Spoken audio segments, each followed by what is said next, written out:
The top 10 health code violations don't just show up in a ServSafe textbook. They happen every single day in real kitchens, and I've seen them with my own eyes. Today I'm going to show you not only what these violations are, but how inspectors view them, and most importantly, how managers enforce the standards so the team doesn't slip. Let's get started. Hand washing is the simplest rule that's broken the most. I've caught cooks washing their hands for about 3 seconds or worse, skipping the sink altogether and going straight for the gloves. Gloves don't replace hand washing. If you're handling raw chicken and then touch a bun, even with gloves, you've already contaminated the bun. The rule is simple. Go over to the hand washing sink, 20 seconds, warm water, soap, scrub vigorously all surfaces, including fingertips and under the nails. You see, folks, it takes less than a half a minute to prevent a foodborne illness. And yet they happen because this is the #1 health code violation found in the industry. And as a manager,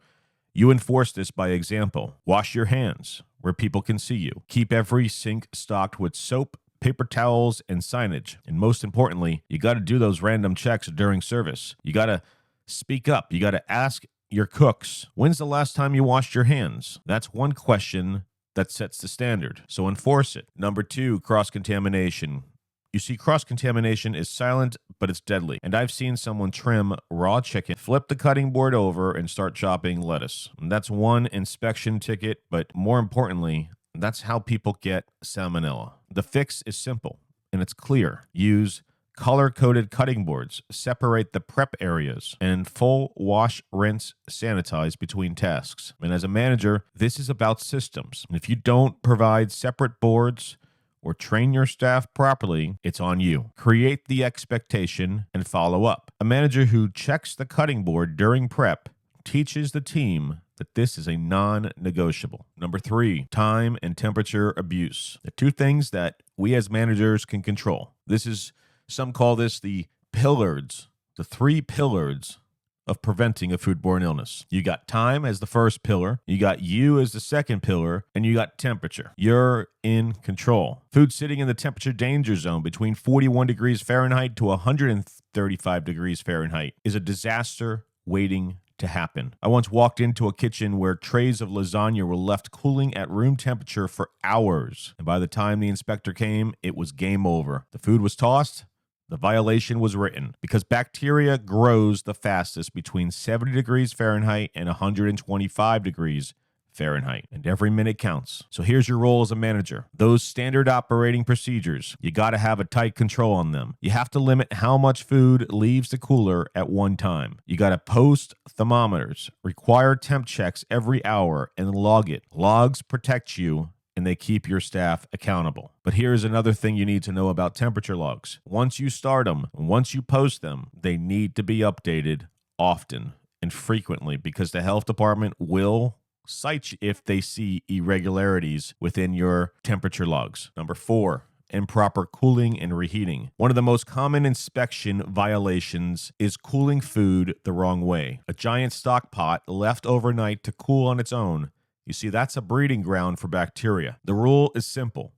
We take food from 135 degrees Fahrenheit and we bring it down to 70 degrees Fahrenheit within 2 hours. And if we can't bring it down below 70 degrees Fahrenheit within those first 2 hours, we must reheat it to 165 degrees Fahrenheit and start the process all over again. I don't think that one's taught enough. Yes, if it doesn't reach within the first 2 hours to 70 degrees Fahrenheit, you got to reheat it. You got to start the process over, or you need to toss it out, okay? But it doesn't stop there. So it's 135 degrees Fahrenheit to 70 degrees Fahrenheit within the first 2 hours, and then 70 degrees Fahrenheit to 41 degrees Fahrenheit within 4 hours. Total of 6 hours to completely bring it from a hot temperature to the proper cooling temperature to prevent the bacteria growth. And when you reheat, you go all the way to 165 degrees and you hold that temperature for a minimum of 15 seconds. That way you're guaranteed to kill off any bacteria that may have not been caught during the cool down process. So here's a role that a manager plays in making sure we don't have to start this process all over again. You have to enforce it. The key word here is enforce. You have to be verbal with your team. Enforce shallow pans and ice baths or blast chillers. Don't just assume cooling is happening properly. Check it, record it, correct it. A cooling log signed by the shift lead shows inspectors that you take temperature control seriously. All right, we're halfway there. Remember, if you're getting value, hit the like button and consider joining our community by hitting that subscribe button. And if you want to go deeper and get access to all our private members community, all you got to do is go to the homepage of our channel and click on the join button, and you can check what membership fits your budget. All right, let's dive into number 5. Dirty or unsanitized equipment. Picture this. You pull out the slicer for tomatoes, and yesterday's seeds are still under the blade. I've seen it, and inspectors will shut that down immediately. ServSafe says equipment used in constant prep must be cleaned and sanitized every 4 hours. It's not optional. It's based on science. It's based on who writes the food code. And who writes the food code? The Food Drug Administration. And when they do the science, all we have to do is enforce it. So as a manager, it's your responsibility to assign cleaning responsibilities and post a master cleaning schedule. Staff initials on the chart means accountability. And managers should lift and inspect equipment. Not just do a quick glance over. They should do a thorough inspection to make sure it was done correctly. It should be part of your standard operating procedures, also known as SOPs, that in between cleaning and sanitizing, a manager needs to sign off to make sure it was cleaned properly. Number 6, poor personal hygiene. I once stopped a cook mid-shift because they sneezed directly into their hands and they kept plating food. And yes, this does happen. Sadly, because common sense isn't common. And that's how norovirus spreads in an instant. Hygiene isn't just about looking clean. It's about health. ServSafe requires excluding anyone with vomiting and diarrhea or jaundice, which is yellowing of the skin and eyes, until cleared by a doctor or symptom-free for at least 24 hours. And uniforms, hair restraints, trimmed nails, these are all the frontline defenses. And as a manager, you need to enforce it. Don't be afraid to tell the girl who went out the night before coming into work her shift that she has beautiful painted fingernails. She needs to go home and get those removed because you're setting the tone. If you come in clean and follow the rules, your team will follow. And if you bend hygiene rules, they will too. And when someone comes in sick, you send them home. There are no excuses. Number 7, improper food storage. Raw chicken stored above lettuce. I've seen it more than once. The inspector will always write it up because gravity makes the rules here. Drips go down. Food must be stored by minimum cooking temperature.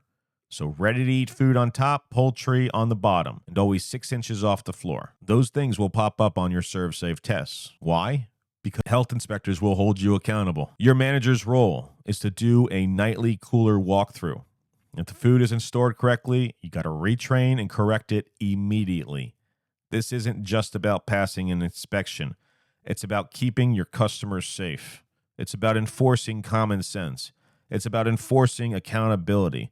And as a manager, that is your role.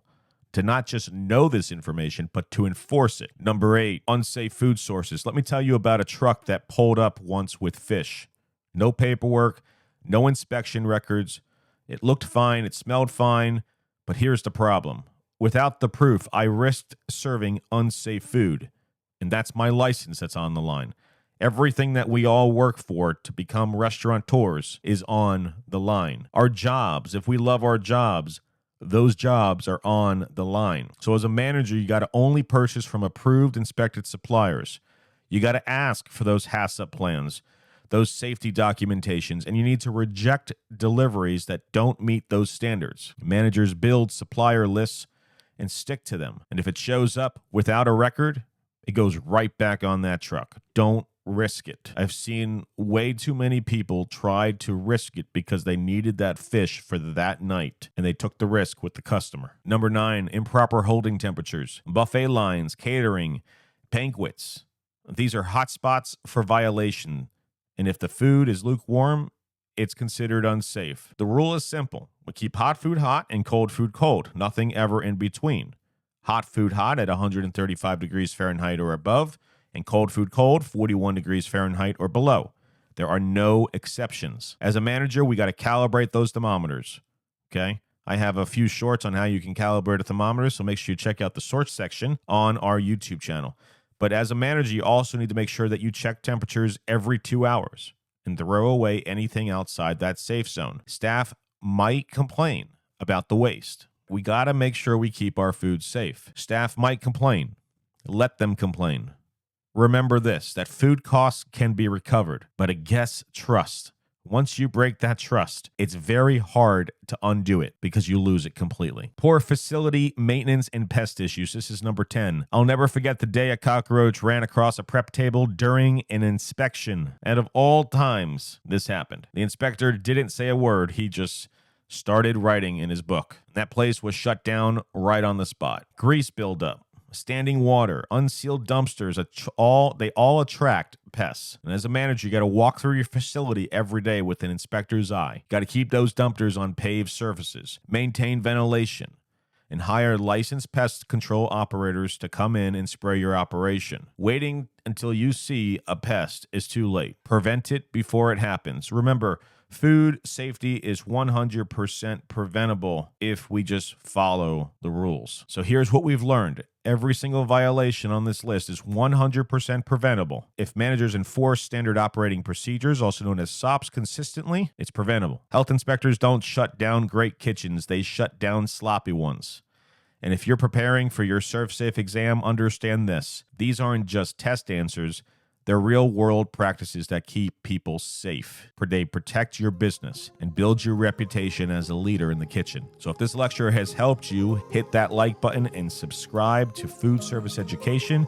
And if you want exclusive practice exams, printable study guides, and chef-tested teaching content, consider joining our membership. It's less than 1 cup of coffee a month, and it's designed to help you not just pass, but to master and become a great food safety manager.